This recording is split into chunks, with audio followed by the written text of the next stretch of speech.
especially macho yetu sisi alipo au tulipo, kuna macho ya watu wengi. Msikose kutoka katika dua zenu.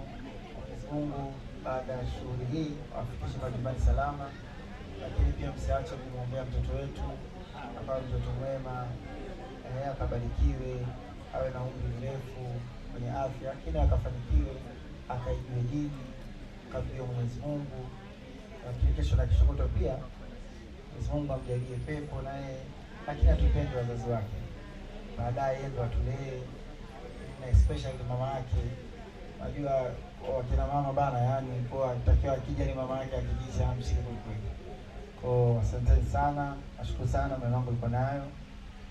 Kamati niwapongeze sana, nimefanya kitu kikubwa kwa kweli, we are so proud as a family, na muendelee na moyo wa kumpenda mama mtu. Asante. Lakini nimshukuru pia mama, nimshukuru mama Adija.